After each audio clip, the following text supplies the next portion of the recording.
Hello, everybody, Oh, Wow. we're here. and welcome to CLCI Live. I thought we had 4 more Hi. seconds. Hi.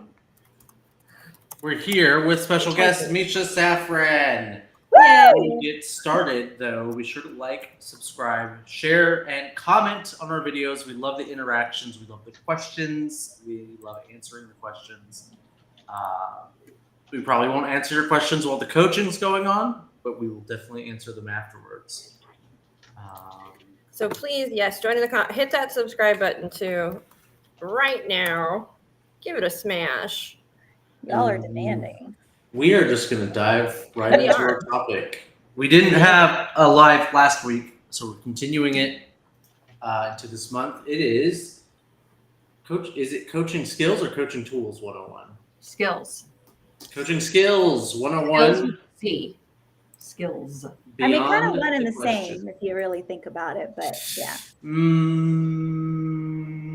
I'm thinking about it. Maybe don't think about it. I'm thinking about it. Okay. But beyond the question, That what looks does like a that what does that mean to go beyond the question?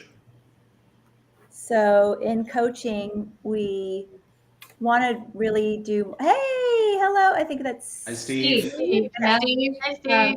we want to really ask more questions and give less advice. In fact, no advice, but we want to ask more, tell less.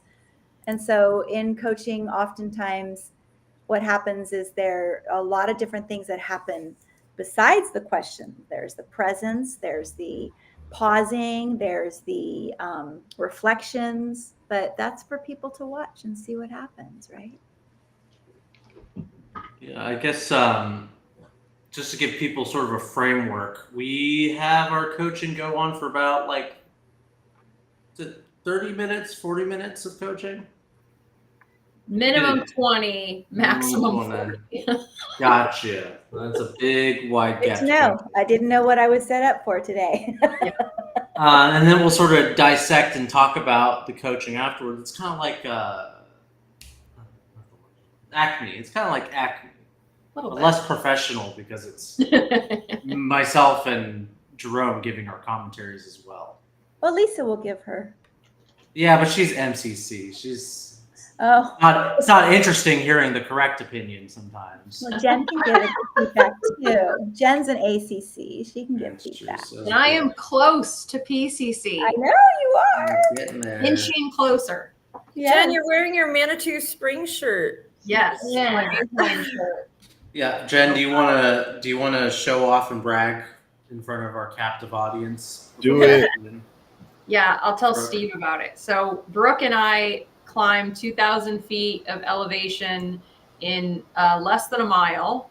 And it was basically straight up a mountain. And it was a total of about 2,800 stairs. If you could call them stairs, it's kind of a stretch because some of them were straight up like just platforms, higher than an actual chair. And some of them were really teeny tiny where you could barely put your feet on it. And there were literal moments of bear crawling up this mountain. Yes, there were. Yes. Wow. It was fun. Jen had a great time. It was good times. I think my body's I already want to recovered. do it again. But back to the topic at hand, going beyond the question. It seems like, and I think we talk about this in our coaching 101, that a Colorado lot Springs. Sorry, answering Steve. Oh, yes, Colorado Springs, Steve. Just can't And- get you to the topic, Anthony. Correct me if I'm wrong, facilitators Lisa and Misha. A lot of new coaches are kind of stuck on just getting the right question.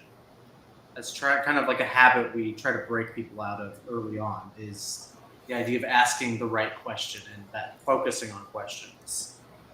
So they're very worried about doing it correctly. They don't want to do it wrong. They don't want to do harm. So they want the perfect question that's going to allow that client to open up and share more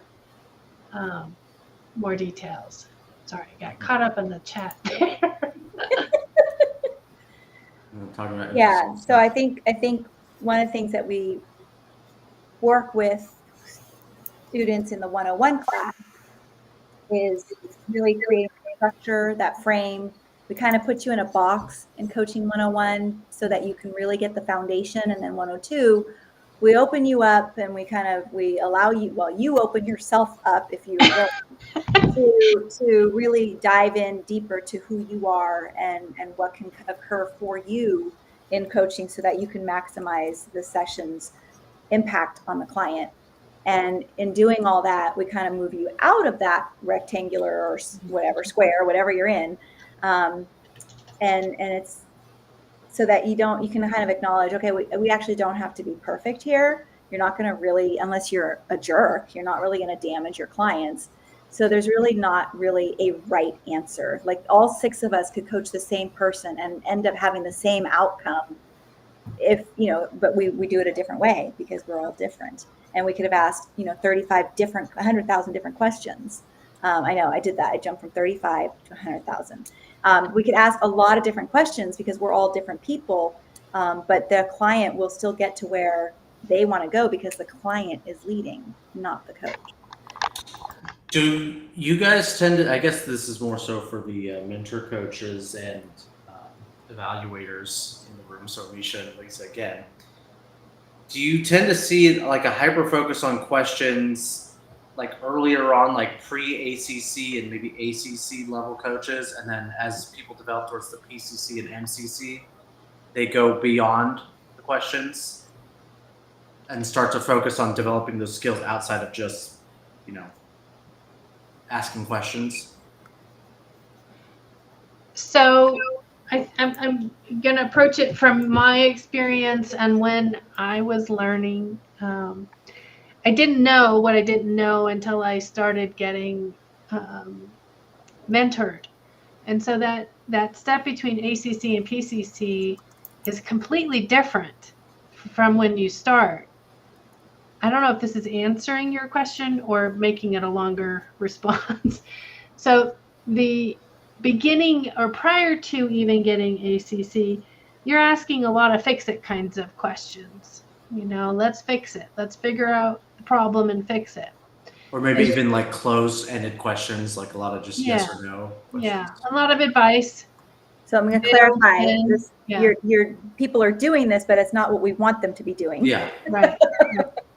And then the process to ACC, you get more foundation, more clarification. We're not giving that advice. We're not providing.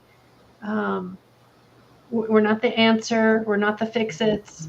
And so it's a process to get into ACC to stop focusing so much on the problem and start, as you're going towards PCC, to look more at the person as a whole, not as the problem.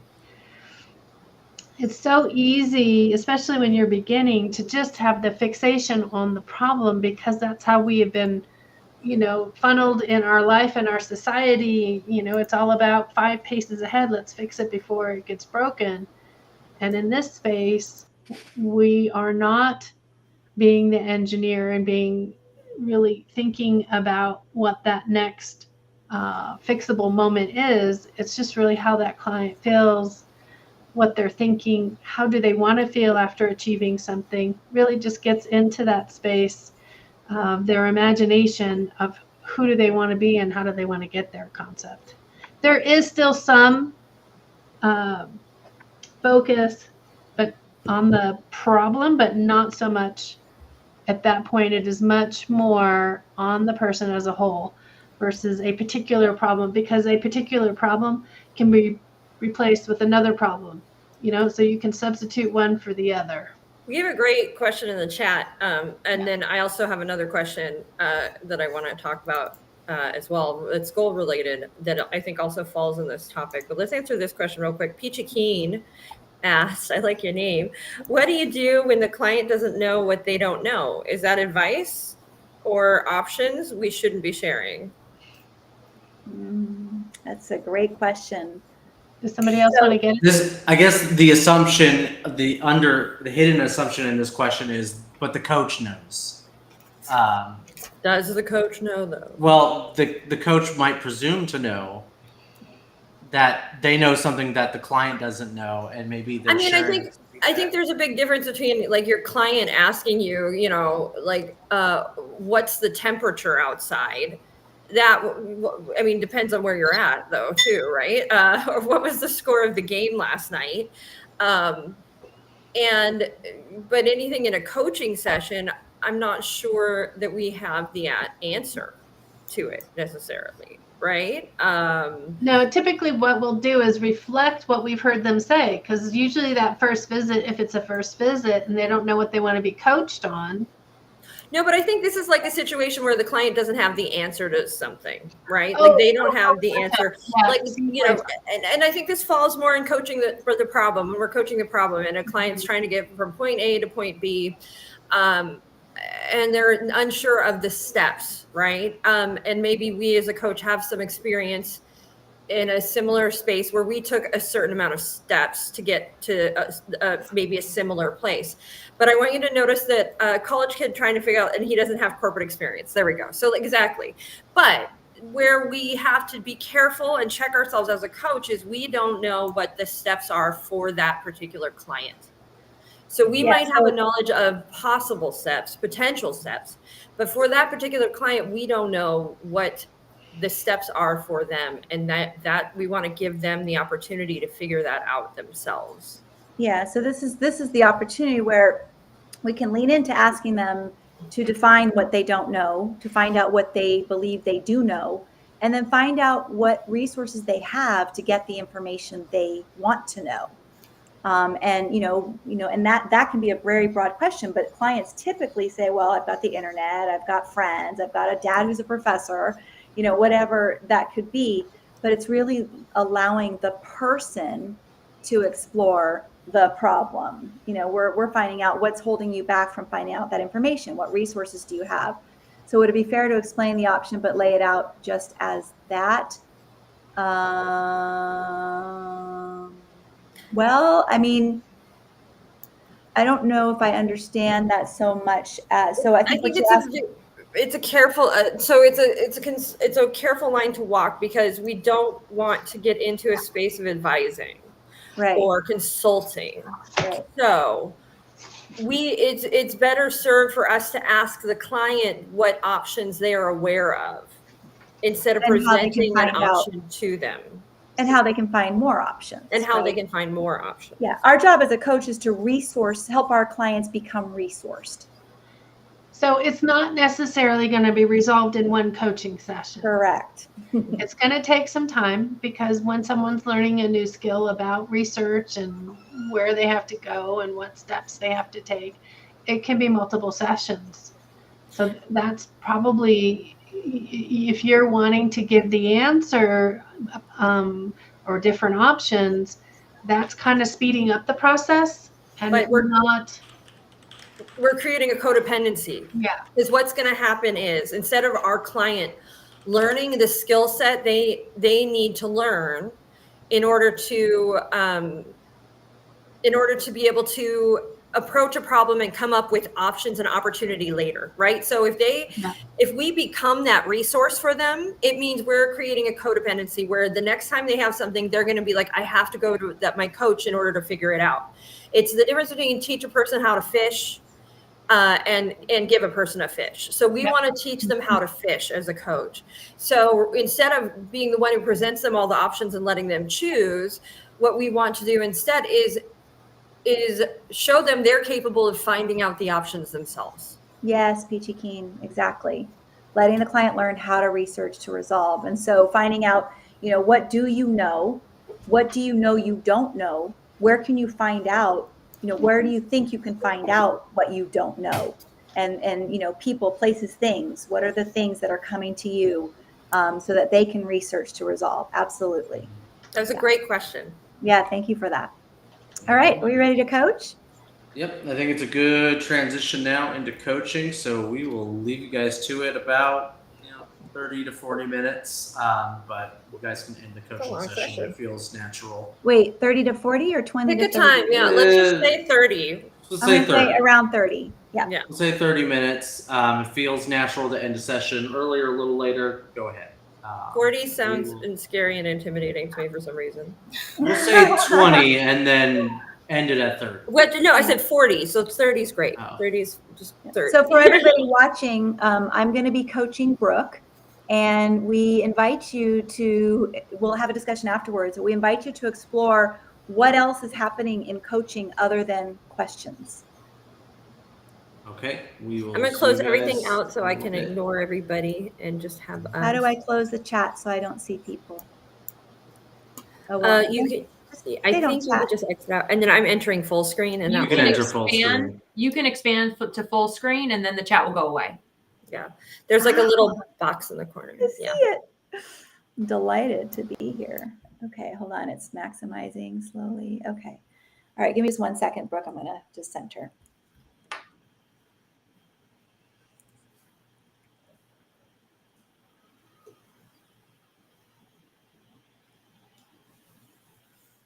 Okay. Hey, Brooke, how are you? I'm doing well. Doing well. Feeling less stressed in this moment, which is good. Okay. Okay. So what would you like to focus on? I'm hearing a lot of laughter. You want to tell a little more, or do you want to? No, let's get to the topic and then we can talk. Don't worry. Then we can explore. It's all going to come together. So what would you like to focus on in this session? I would like to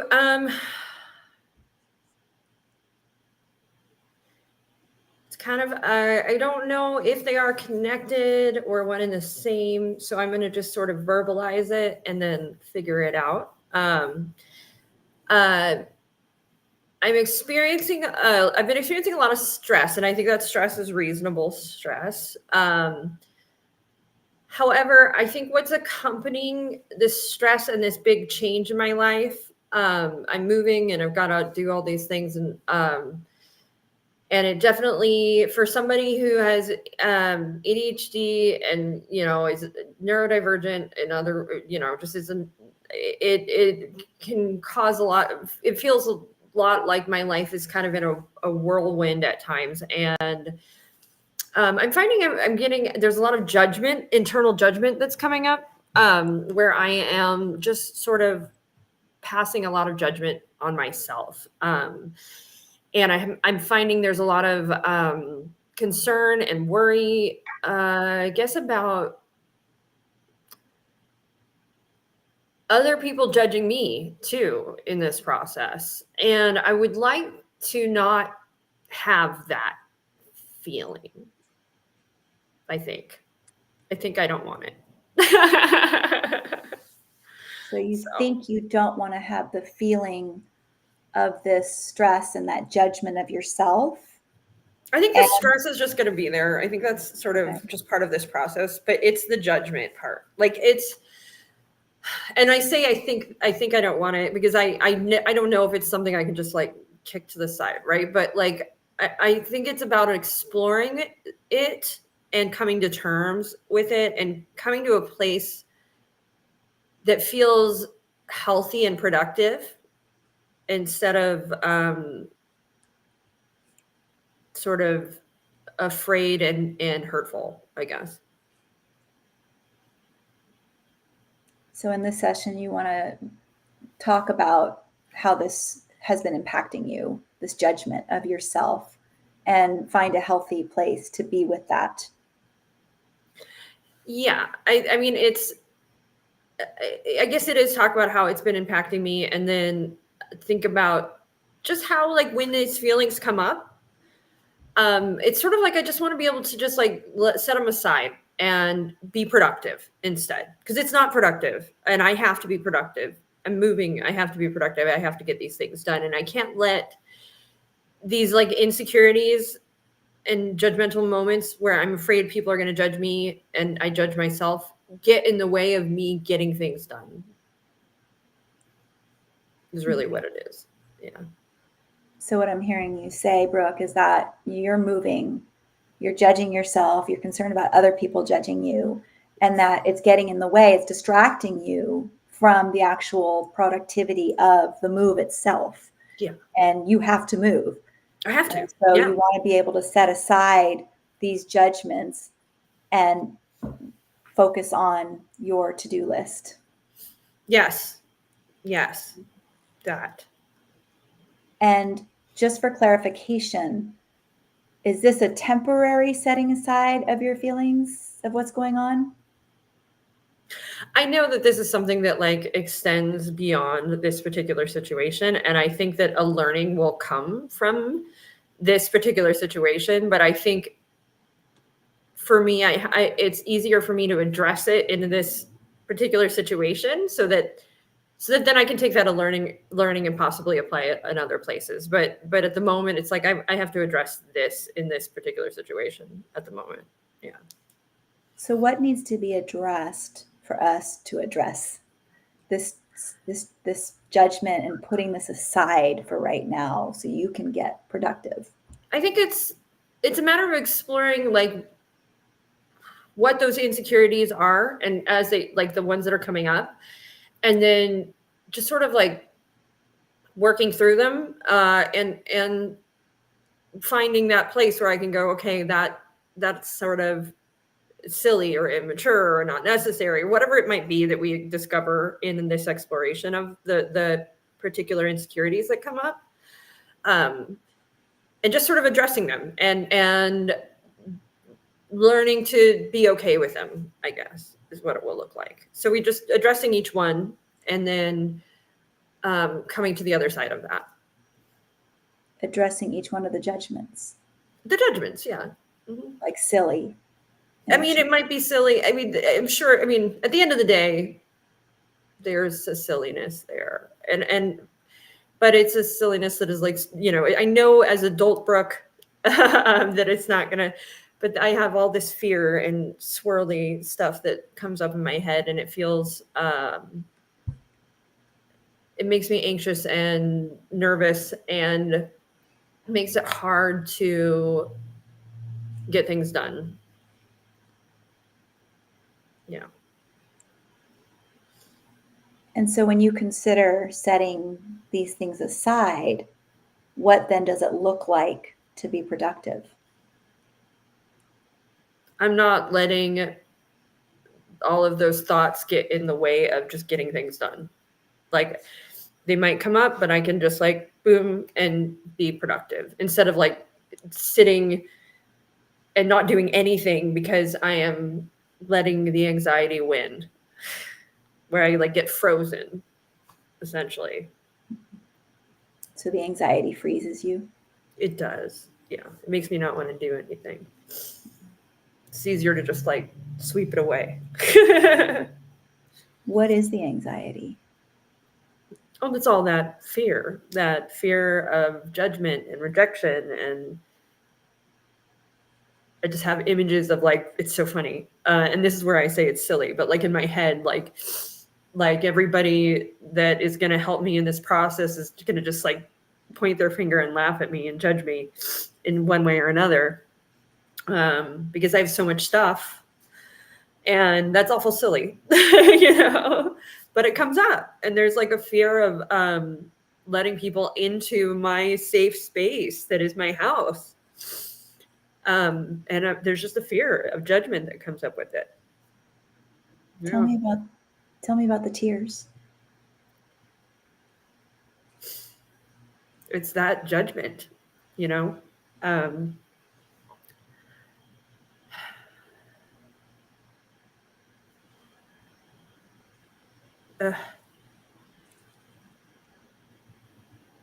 It's just that deep-seated fear of rejection, ultimately, of feeling different and weird your whole life,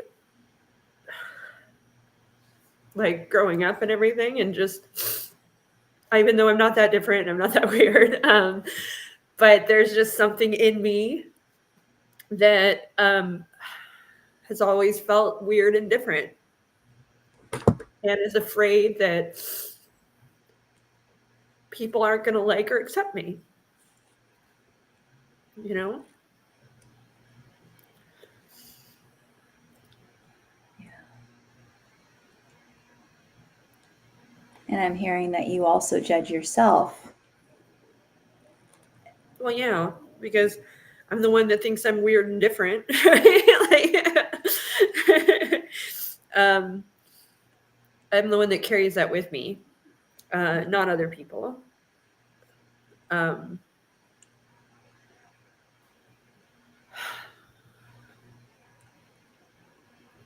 So I think it's a lot about like letting that go, you know? In what ways do you love yourself? Well, I do like that I'm weird and different.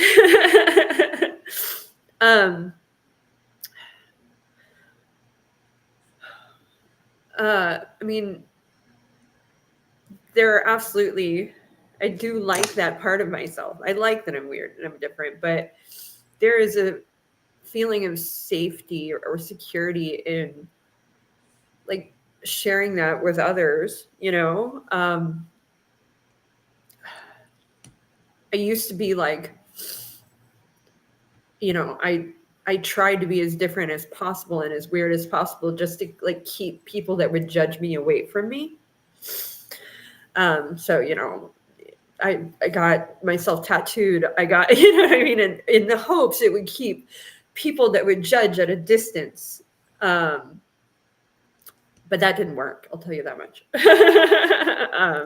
You'd be surprised.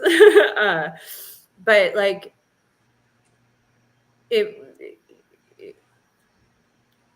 I've changed since then, I guess. And now I'm much more accepting of like the world and all people, like other people. And like it's less like I want to like keep everybody away and more like I'm excited to like meet people and know people. And this is, you know, circling back to all of this, for some reason it comes up when I have the idea of like inviting strangers into my house to help me throw away junk or help me move and pack up my things. I got weird things. I collect animal skulls and I collect taxidermied insects, and I'm also not the best house cleaner in the world. And you know, there's just this, I don't know what it is, and it just, there's just this concern that they're gonna look at me like I'm crazy. I don't know. Which How would is you? weird. Go ahead. Yeah. How would you feel if somebody picked up something and went, wow, that's cool? I would be very happy and excited and probably told them all about it, you know?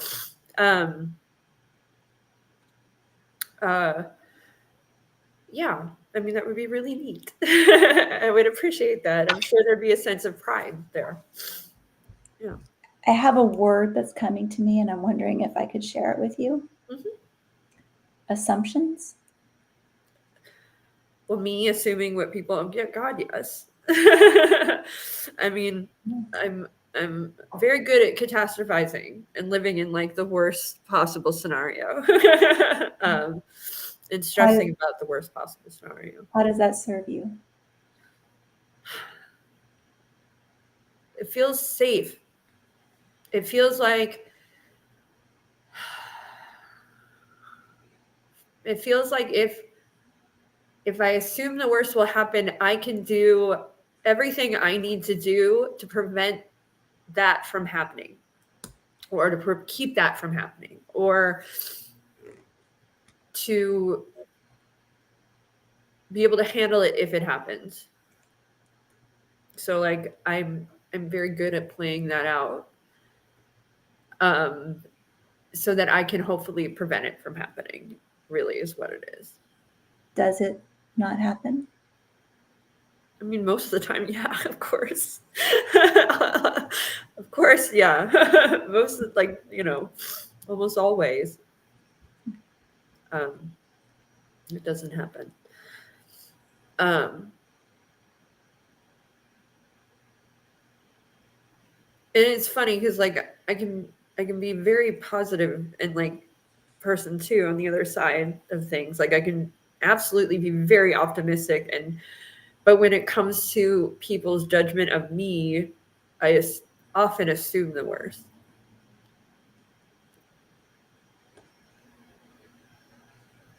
So what just came up for you there?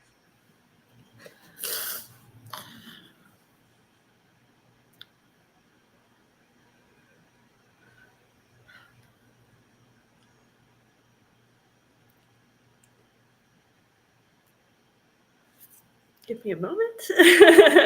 Take your Get time. the words out.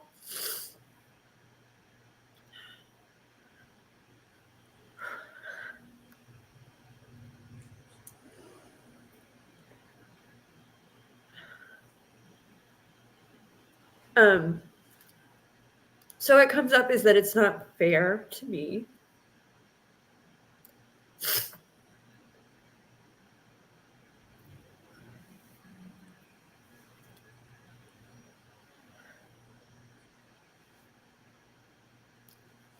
Like I shouldn't treat myself like that.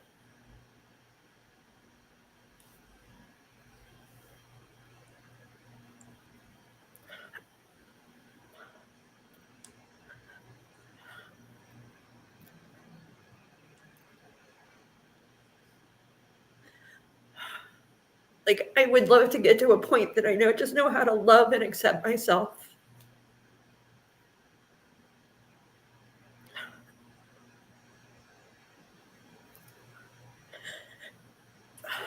And I do in a lot of ways, but there are just some places that I get really scared and insecure about.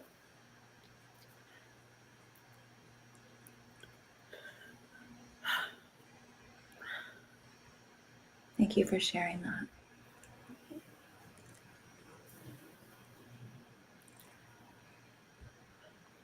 So when we started, you said that you wanted to figure out a way to put these judgments aside so that you could get productive.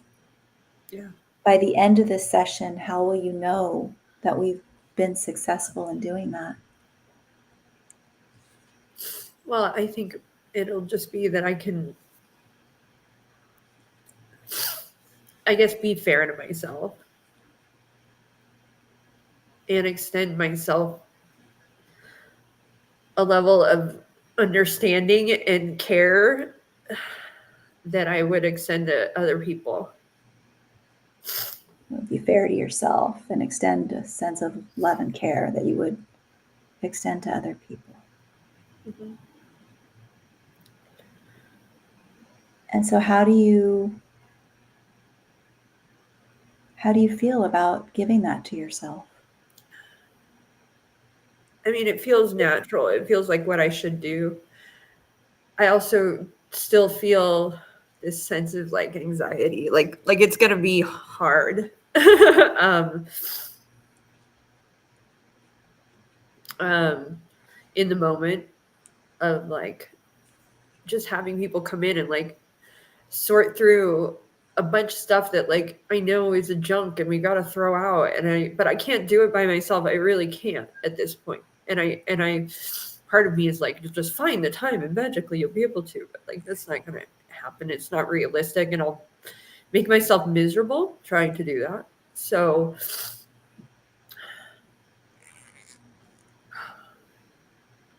it's like finding a way to, in that moment when I feel really awkward and uncomfortable, to just extend myself love and empathy and care and be fair to myself. What would be an example of that? I'm not sure. Of course, my natural reaction is always to just like make a joke out of my embarrassment, because that's really comfortable for me.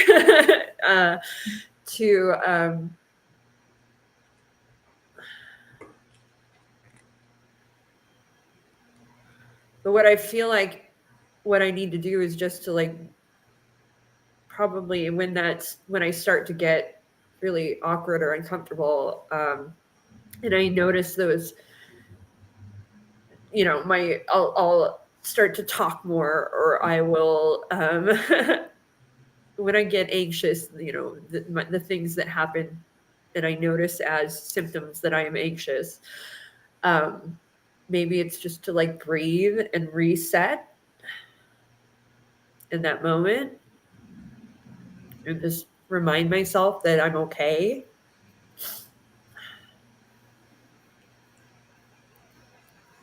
I just like that I'm okay and I'm safe, and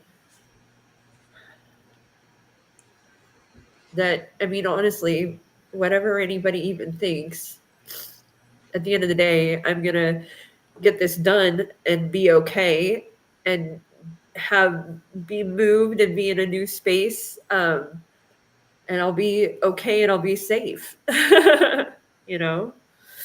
So even if I am uncomfortable for a moment, I can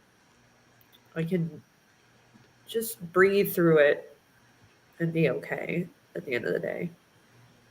There's something that like feels very good about knowing like when it's over with, I'll be able to be in a safe place where I can like breathe again. Like it feels almost constricting, like this idea of having to like transfer everything and go through everything and bring it over and have other people there and present for it. And like there's something in it that feels almost suffocating. And then but there is something, this feeling that of knowing when I'm on the other side of it, that I'll be able to like feel safe and breathe again. And like that is what I want to feel. Like that feeling at the end is I guess what I look forward to. Is that a question? I mean, it is what I look forward to. Yeah. May I offer an observation? Yeah. So I'm hearing that you're looking forward to this safe place, and that you had said earlier, like, I want to be fair and loving and caring to myself. And while you know you could do this on your own, you're actually, you know you would be miserable doing it. And so you've gone to this place of asking people to come and help you. Mm-hmm. Do you consider that to be loving and caring and fair to yourself? To get that support? Well, it is. Yeah, it absolutely is. At the same time, it's scary. Like and that's, you know, what pops in my head as soon as I say that. Like for a normal person, it wouldn't be scary for them to like have movers come in, you know, but for me, it's terrifying. What assumptions are you making there? Well, I'm assuming that a normal person wouldn't be scary for, and I don't know, truthfully. Okay. So you don't know. Yeah. Okay. Who do you think judges you more? The people that are coming to help you move, or you? Me. I mean, I know that. I would hope. I mean, I would assume as much. Yeah. I mean, I don't really feel like doing a survey of people. I definitely wasn't suggesting that.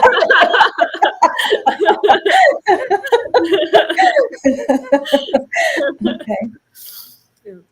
So thank you for that. I appreciate your honesty.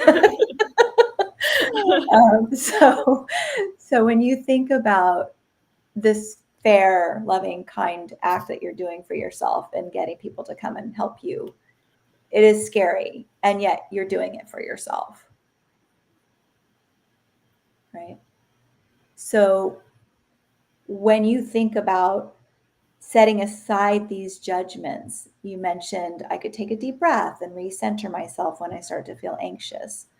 What else feels like it could support you and hold you accountable to your productivity? Well, I have a human being that is very good at supporting me and holding me accountable to my productivity. And there's definitely a tremendous amount of feeling of safety in knowing that human being will be present and willing to help throughout it. So part of that, of course, is talking to that human being and communicating to that person that I appreciate them being there and that I need their accountability and assistance in this, you know, I and that it will help me tremendously throughout the process of it. very grateful, you know, for that. I think also holding myself accountable in it as well as, I mean, there's a couple things like I can get in where I just, you know, physically set myself, okay, I'm going to do it by this time, you know, sort of setting deadlines for myself as to when I will invite people in. And then at the same time, when that process is going to be done is really helpful to me, because then I know, well, I've given myself permission to take my time with the move. And part of this is why, because for me, it's scary. And that was also something I did that was a loving and caring thing to do for myself, to not like put myself under a tremendous amount of stress and give myself some kind of buffer. And I'm very grateful I did that. But like, it's also allowed me to like drag my feet in some ways. So I got to get the ball rolling, and I'm going to do that. But there's also a nice knowing, okay, I'm going to have this done by this time. And that is helpful to me because it means any stress that comes up will be over at some point. And I know that, like, and I can look to that and I can go, okay, this will be over at this time. You know what I mean? And and there's something about that knowing that helps me keep going in the moment. So it's like a twofold. It's like an accountability piece, and it's also like a safety blanket too at the same time. That accountability and deadline helps me feel better about the process, because it doesn't make the process infinite. It makes it finite. And I really like that part of it. Yes. So you mentioned being fair and loving and kind to yourself during this process, catching yourself, maybe taking some deep breaths and centering. And a couple times during the session, things came up where I brought in the word assumption. Mm-hmm. And I'm wondering, when you think about being kind and loving and fair with yourself, what happens to the assumptions?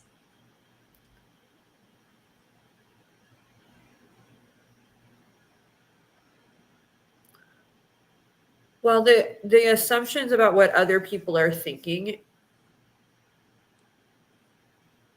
they have to be less important than me being kind and caring and fair to myself. So like it's like a weight shifts or a focus shifts. It's I have to make being caring, fair and kind and loving to myself more important than the judgments of others.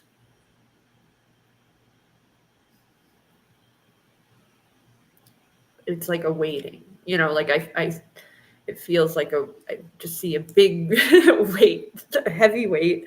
And then, you know, I have to make this one more important than this one. And this one is? The being kind, loving, and caring to myself. And this one is? The judgments. I think I made it smaller than you did. So how can you make assumptions work to your benefit?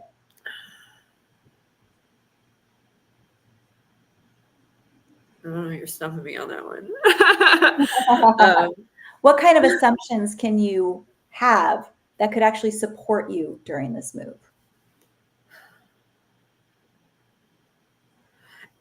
I have like, it's hard for me to like, why is it so easy for me to assume negative, but to assume positive is like, oh God, no, like that. It feels like I'm making false promises. Like it feels like it's going to end up being something that I assume, and then later it's going to bite me in the butt. Like, I have a huge, I don't know what that is, but there is a big something that comes up and goes, don't you dare assume positive. Like, where did you feel that?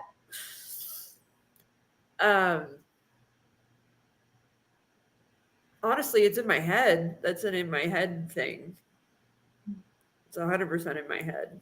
It feels light, you know, and frivolous, like, but it feels important at the same time. Like, so if I'm going to try to entertain this, I'm going to try to push myself here. If I'm going to assume positive, I'm going to make assumptions work for me. I mean, I could assume that people are thinking the best. I could assume, I don't want to assume that I'm going to get everything done easily, or, like that. Like, I know that comes from work. Like, I know I have to work for that to happen. And that feels safer and better for me to know that it comes with work and not easily. But to assume that people are thinking the best, or they're just there to get a job done and they don't have time for judgment, or to assume that the people who love me will still love me after this. Those are ways I can make assumptions work for me. Thank you. How does that feel? Feels good. Feels like it makes me want to cry, but like in a good way. You get to like use this space cry. any way you need to. Yeah. Because the people that love me will still love me at the end of this, and that's important to me. So Yeah. So as we come to a close, Brooke, what's your takeaway? my takeaway is you like that sound? That's just like I've been crying and I hate it because it's tired. My takeaway is to focus on the things that will make me feel safe and comfortable, and the positive assumptions. So I'm feeling like the plan for me in this is to talk to the people I know that even if they do judge me, they love me. And to focus on those people and talking this through with them through the process, and asking for their help with accountability. And that when I start to feel the other things come up and those start to get big or bigger, then that being fair and caring and loving myself and focusing on those good things or the positive things, to just take that moment and make that piece smaller. And do that by breathing and talking to my safe people. Yeah. So I'm hearing staying connected to the people that are safe for you, that love you regardless of whether they're judging you or not. Yes. The judgment's smaller, like you mentioned, that weight, right? Make your loving kindness larger, and to find a way to breathe when you notice you're activated. That was my word, not yours. No, activate is a great word. It is a good word. Like, I don't know, activated, spazzy, triggered, whatever it is. And so is there anything about this topic that you feel is incomplete? I feel this is complete. I do also feel like it's opened another topic, like it was something I want to explore again one day, which is interesting. But in this space, I feel complete and whole. Yeah. Okay. So as you think about going into this move now, what's yours to do between now and next time you have a coaching session? Oh, okay. So my to-do is to, right now, I have to leave town, so I can't even think about it. But as soon as I get back from being in town, and I mean, honestly, tonight the to-do is to have a conversation with Anthony about what we're going to do and how it's going to play out. But not too in depth. I need like a conversation light so I can still focus on packing and going out of town. But then when I get back, it's like I got to get into gear. It's like I have to be full force in gear with this move. And I'm back on Monday. I'd like to, by Wednesday, either have somebody in helping me move junk, whatever that looks like. I'm not exactly sure, but if they're not in, they're at least scheduled for a time that they will be in at a minimum. And I would like to be fully moved by September 20th. I think that's a Friday. Yeah. And how are you going to carry your insights that you had today into that process? I'm going to breathe. I'm going to also have that conversation with people that if I am not catching myself as being triggered, maybe there is a safe word, a moment, or something where they go, hey, take a moment and breathe, and I listen to them in that, and I am able to step away and stop being spazzy. A big part of it just asking for help, and it's the ask. And so I'm gonna do the asking, honestly, and the asking will hold me accountable. So Okay. I feel like this is a good place to stop. thank you. Thank you. Thank you so much, Brooke. And the squares come back in. That's so strange. If you want to All take right, everybody, we are back. Take a moment. I'll take a moment. Yeah. Yeah, you and take a refresh. moment, my dear. Blow my nose. Thank you. For just being authentic and real, and just really showing what being coached looks like.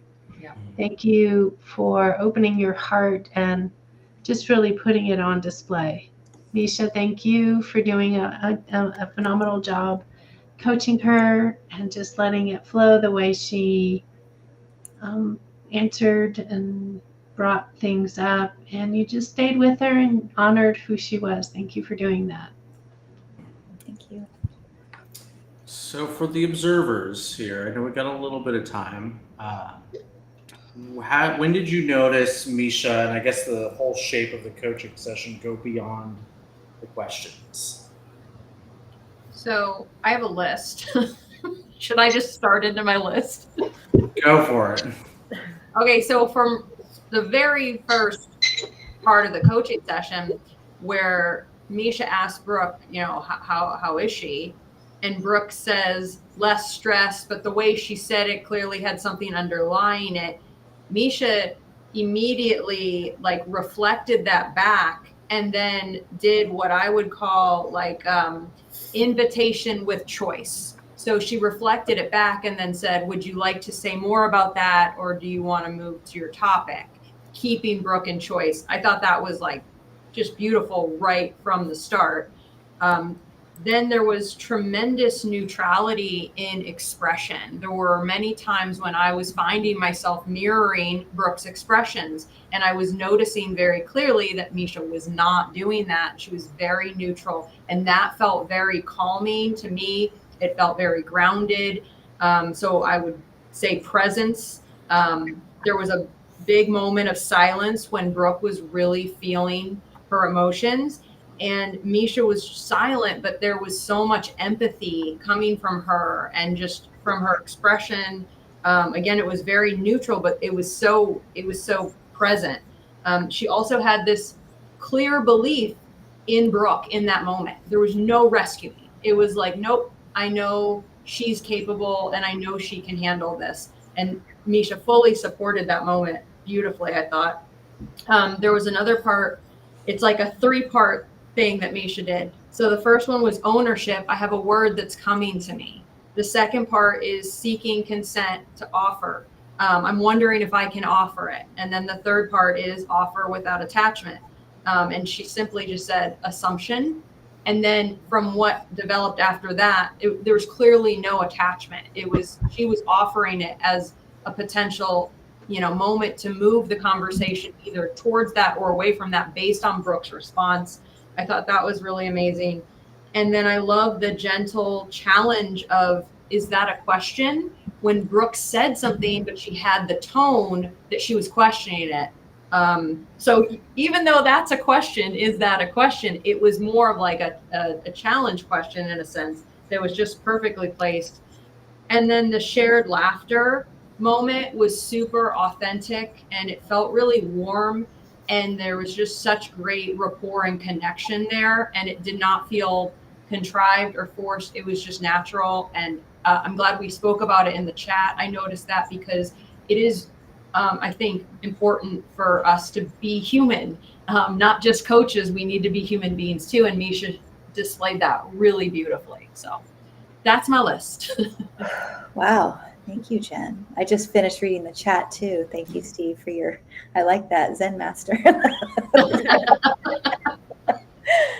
Yeah, thank you. Thank you for that feedback, Jen. Wow.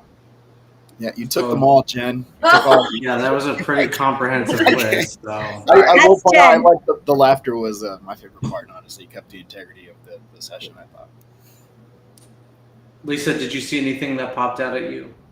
I was putting things in the chat. I think the flow of the session,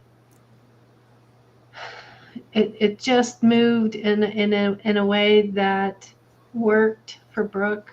It opened things up to a deeper place. I noticed, Misha being right in there with her, but not overtaking her.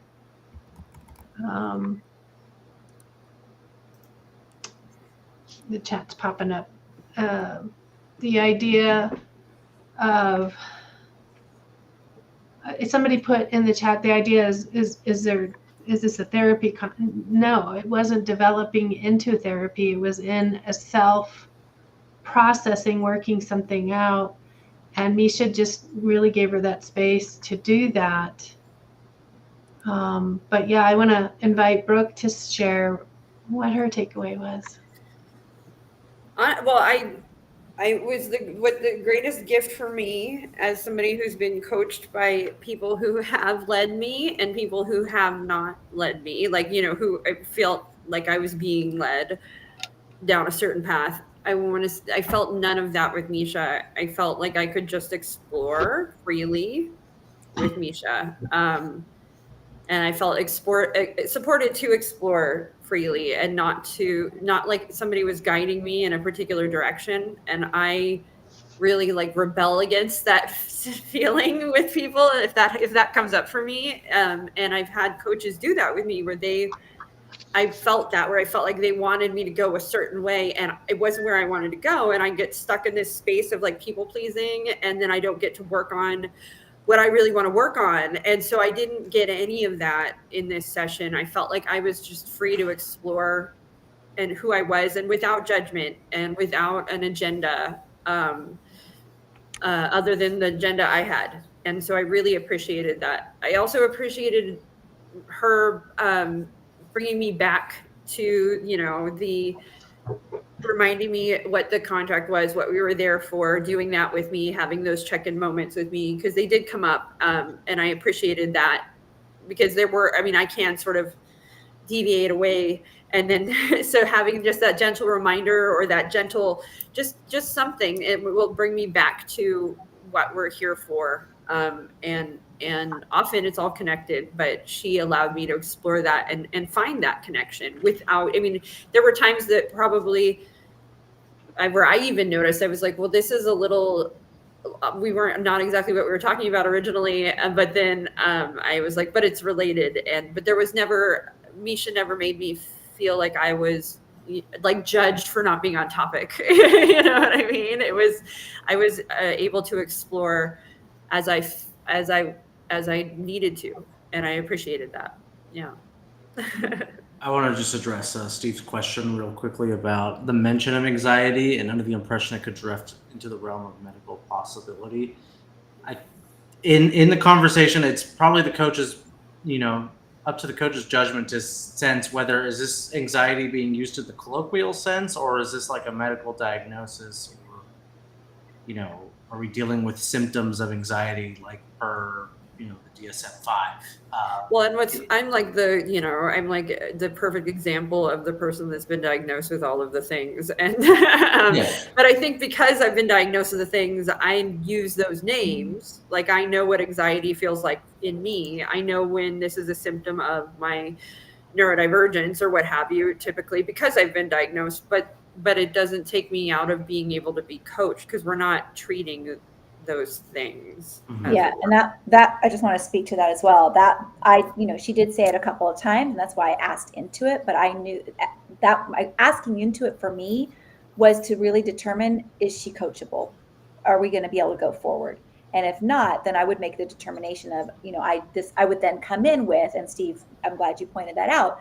I would then come in with, I just want to point out that, anxiety is not within the scope of my practice. I'm not here to treat anxiety. Do you still feel that, do you have support with that? Or do you feel that that's something that you need support with and you can't continue forward in coaching? So I really appreciate that was brought in. And just like has been mentioned, as the coach, I have a discretion to be able to pay attention to that. Is it a blocker? Is it going to get in the way? Is it being there was sometimes it almost was like she was using them synonymous to anxiety and stress. Like she was almost using stress and anxiety as synonyms.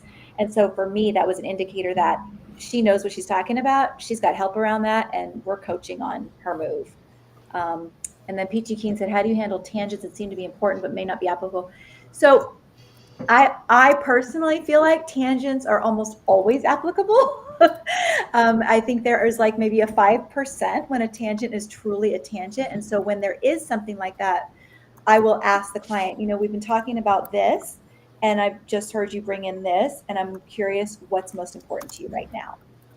And then let the client choose which direction to go in.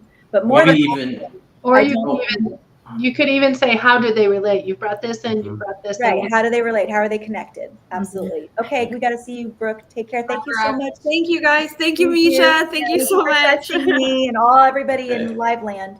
I'll do we'll do the sign off. Thank you guys, everybody, for showing up for CLCI Live Coaching Skills 101.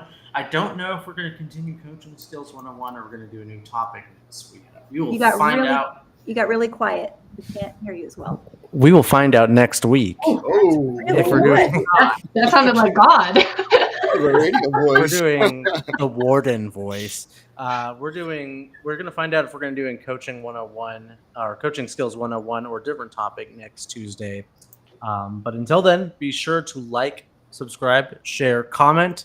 And if you want to go beyond the questions, take Coaching 101 and then take Coaching 102. That's where you learn the going beyond. And those of you who are alumni and are in the alumni Slack, feel free to put your feedback in the Slack too. Like, what did you learn? What questions do you have?